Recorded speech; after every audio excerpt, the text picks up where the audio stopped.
Okay, all of you, good afternoon. Today I would be discuss what is the geomorphology part of the Rajasthan state. Rajasthan के भौगोलिक या भौतिक प्रदेश के बारे में हम अध्ययन कर रहे हैं. उसके भौतिक विभाग भौगोलिक स्वरूप या उच्चावचीय प्रदेश के रूप में भी इसको जाना जाता है. सबसे पहली चीज़ होती है कि राजस्थान को भौगोलिक स्वरूप में कितने भागों में बांटा गया है. तो राजस्थान को भौगोलिक स्वरूप में कितने भागों में बांटा गया है? 4 भागों में. नंबर 1 कौन सा है? पश्चिमी रेतीला मैदान. दूसरा कौन सा है? अरावली पर्वतीय प्रदेश.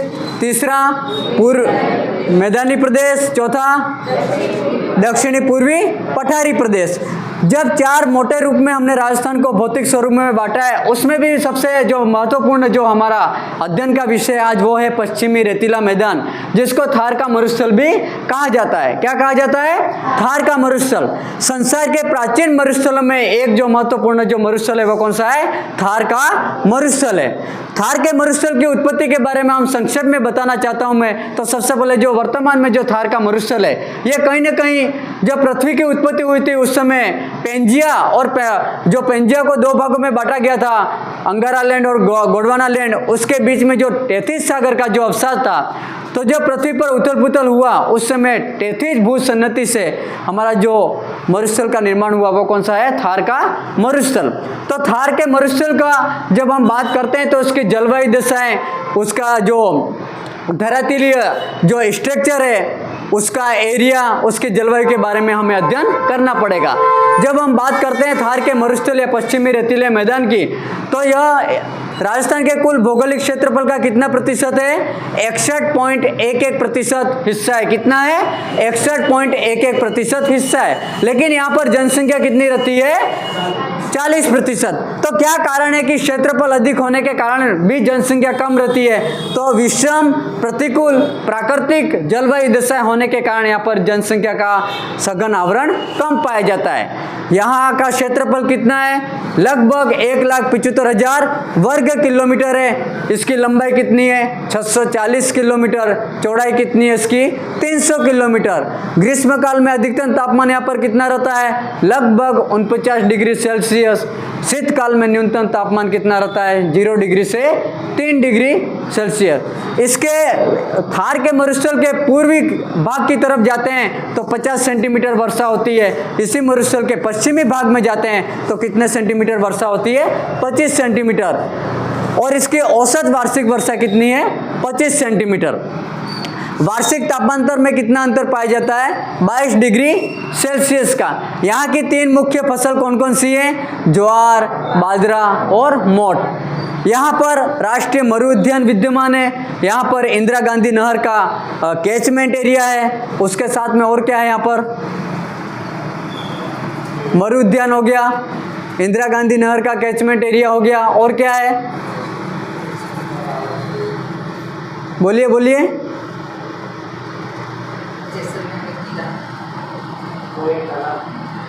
अस्थायी प्राकृतिक भूआकृतियों का निर्माण वाला एरिया कोई है तो वह कौन सा है? थार का मरुस्थल. जब थार के मरुस्थल की हम डिटेल स्टडी करते हैं तो इसको 2 भागों में बांटा गया. कितने भागों में बांटा गया है? 2 भागों में. पहला भाग है रेतीला शुष्क मैदान. कौन सा है? रेतीला शुष्क मैदान. रेतीले शुष्क मैदान को भी कितने भागों में बांटा गया है? 4 भागों में बांटा गया. नंबर 1 कौन सा है? महान मरुभूमि. कौन सा है? जिसका दूसरा नाम है कच्छ की खाड़ी से पंजाब तक वाला एरिया. दूसरा कौन सा है? अनावृत शैले. कौन सा एरिया है? बाड़मेर, बीकानेर और जैसलमेर. तीसरा है लघु मरुस्थलीय क्षेत्र, जो कच्छ की खाड़ी से लेकर बीकानेर तक फैला हुआ है. और चौथा है अर्ध शुष्क मरुस्थलीय क्षेत्र, जो सांबोरो, डिडवाना, नमकीन वाला क्षेत्र. ये हो गया हमारा पश्चिमी रेतीला मैदान का जो शुष्क प्रदेश है वो ए बिंदु. बी बिंदु की बात करते हैं तो अर्ध शुष्क प्रदेश है. कौन सा है? अर्ध शुष्क प्रदेश. अर्ध शुष्क प्रदेश की बात करते हैं तो उसका दूसरा नाम क्या है? राजस्थान बांगर प्रदेश. क्या नाम है? राजस्थान बांगर प्रदेश. प्रदेश। कभी कभी प्रश्न आता है कि निम्नलिखित में से घग्गर नदी वाला क्षेत्र किस प्रदेश के में जाना जाता है, तो वहाँ पर शुष्क प्रदेश, अर्ध शुष्क प्रदेश न लिखकर वहाँ पर क्या लिख दिया जाता है, राजस्थान बांगर प्रदेश। जब आपको दोनों शब्दों के बारे में पता है तब जाके आप प्रश्न राइट कर पाएंगे।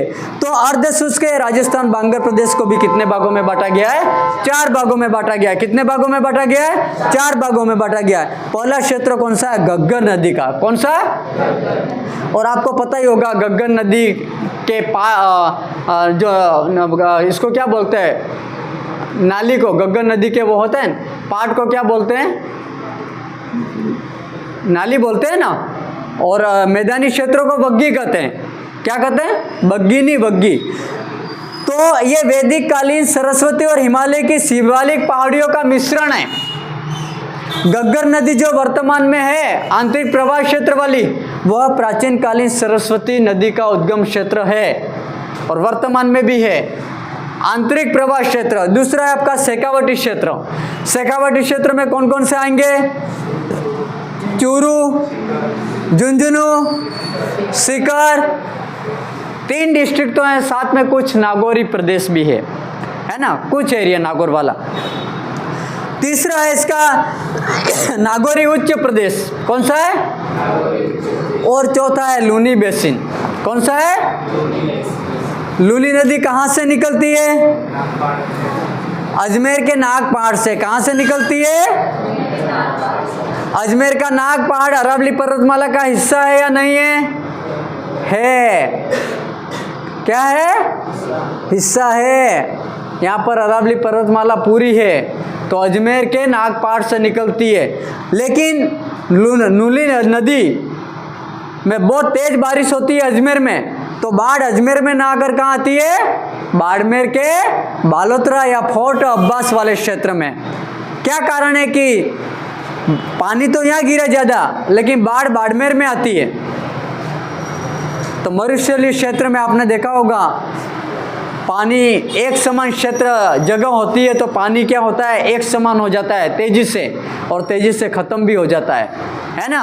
और आपने सुना होगा कि 2006 में हमारे यहाँ पर बांसवाड़ा में भी भयंकर बाढ़ आई थी, सब जगह बाढ़ आई थी 2006 में। तो बाड़मेर का कवास गांव है जो आज भी पानी से भरा हुआ है, जो आज भी वहाँ पर पानी नहीं पच पा रहा है। कारण क्या कि नीचे जिप्सम की परत है। किसकी परत है, जिप्सम की परत है। तो राजस्थान बांगर प्रदेश को भी हम कितने भागों में बांटा गया है, 4 भागों में बांटा गया है। जब हम बात इसकी करते हैं तो इसमें जो महत्वपूर्ण जो प्रश्न हमारा आने लायक है वो आएगा घग्गर नदी वाला और लूनी नदी वाला। 2 में से यहाँ पर प्रश्न आते हैं, 2 प्रश्न, ठीक है। अब एक लाइन लिखें, बालू का मुक्त प्रदेश,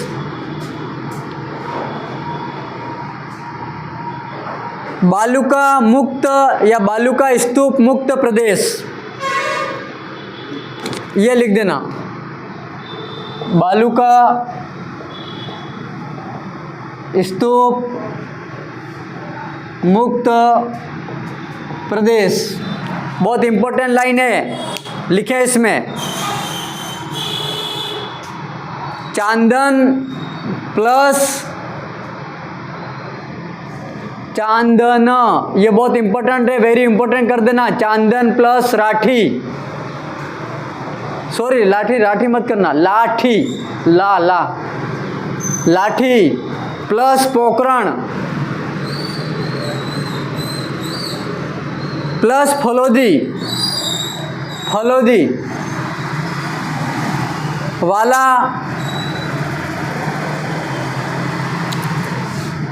65 किलोमीटर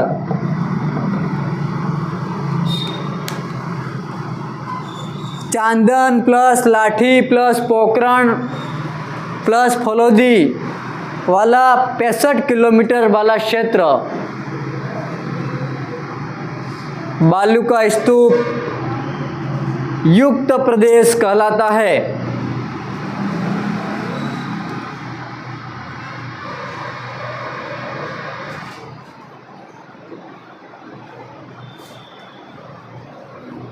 अब लिखे धरियन,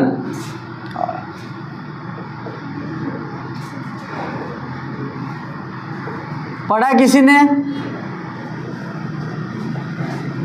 किसी ने पढ़ा क्या? बोलो, लिखो। जैसलमेर में जैसलमेर में स्थानांतरित होने वाले जैसलमेर में स्थानांतरित होने वाले बालू का स्तूप को स्थानीय भाषा में धरियन कहा जाता है। धरियन कहा जाता है।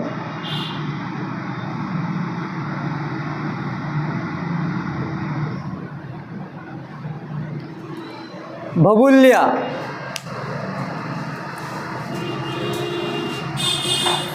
भबूलिया जानते हो किसे कहते हैं? यहाँ भी आते हैं, क्या कहते हैं भबूलिया? नहीं जानते हो? भूत, भूत, चक्रवात, छोटे चक्रवात। कुछ समय के लिए अल्पकालीन वायु भंवर से उत्पन्न चक्रवात को क्या बोलते हैं? मरुस्थलीय क्षेत्र में भबूलिया कहते हैं, और मेवाड़ और वागड़ में भूत कहते हैं। क्या कहते हैं? भूत। क्या कहते हैं? भूत। तुम्हारे घरों में भी घुस जाते होंगे भूत, घुसते हैं ना? रात वाले भूत नहीं, दिन वाले। ठीक है, ओके, लिखें।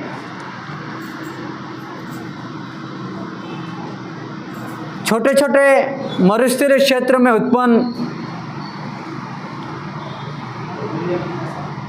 भबूलिया, भबूलिया, छोटे छोटे मरुस्थलीय क्षेत्र में उत्पन्न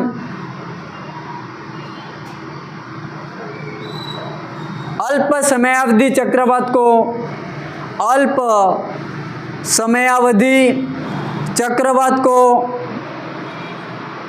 भबूलिया कहते हैं। अल्प समयावधि चक्रवात को भबूलिया कहते हैं। मेवाड़ और वागड़ में इसे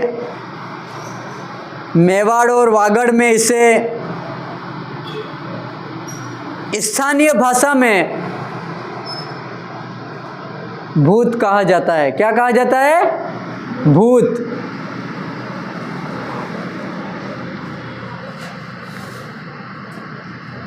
अब लिखो पुरवैया। क्या लिखोगे? सवैया मत लिखना, पुरवैया। ठीक है, कौन बताएगा? पुरवैया लिखें। बंगाल की खाड़ी से आने वाली मानसूनी हवाओं को पुरवैया कहते हैं।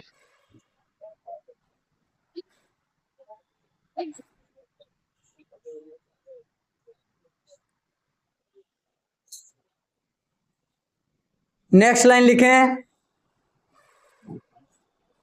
25 सेंटीमीटर वार्षिक वर्षा द्वारा 25 सेंटीमीटर वार्षिक वर्षा द्वारा रेतीला मैदान विभाजित होता है। रेतीला मैदान विभाजित होता है।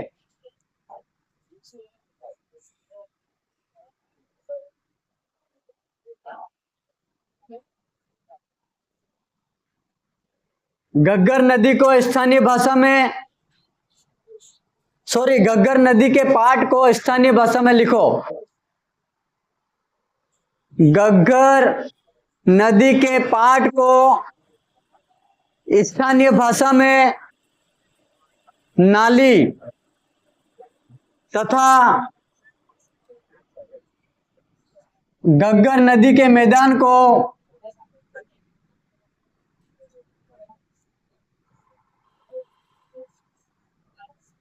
वग्गी कहते हैं। घग्गर नदी के पाट को स्थानीय भाषा में क्या कहते हैं? नाली।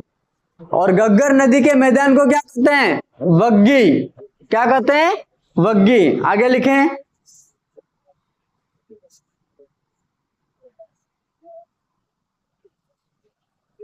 राजस्थान में खेजड़ी के सर्वाधिक वृक्ष शेखावाटी प्रदेश में।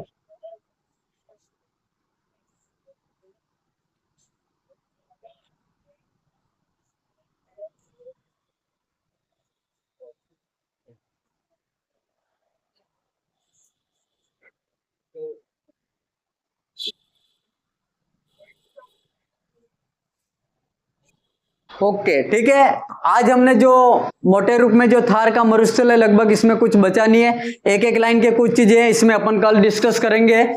एक एक लाइन का घग्गर, शेखावाटी, नागौरी और लूनी बेसिन वाला कोई ज्यादा नहीं है, ठीक है। आज जो टेबल बनाई है इसको लगभग आप बहुत अच्छे तरीके से घर पे जाके उसको रिकैपिचुलेशन करना है, पुनरावृत्ति करनी है, डायग्राम जरूर बनाना। डायग्राम आप जब बनाओगे घर पे जाके तो आपको रिकैपिचुलेशन की प्रवृत्ति होगी और उसमें ब्लैक पेन पेंसिल का प्रयोग करना है। जितना आप टेबल वर्क घर पे जाके करेंगे उतना आपका ज्ञान स्थायी होगा। क्योंकि अभी कोचिंग में तो हमको बहुत सरल लग रहा है, सब चीज आ रही है, लेकिन जब हम एक नाइट सो जाते हैं घर पे जाने के बाद तो सुबह में वापस देखते हैं वो चीज गायब हो जाती है। क्योंकि पढ़ाई और ज्ञान निरंतर चलने वाली प्रक्रिया है।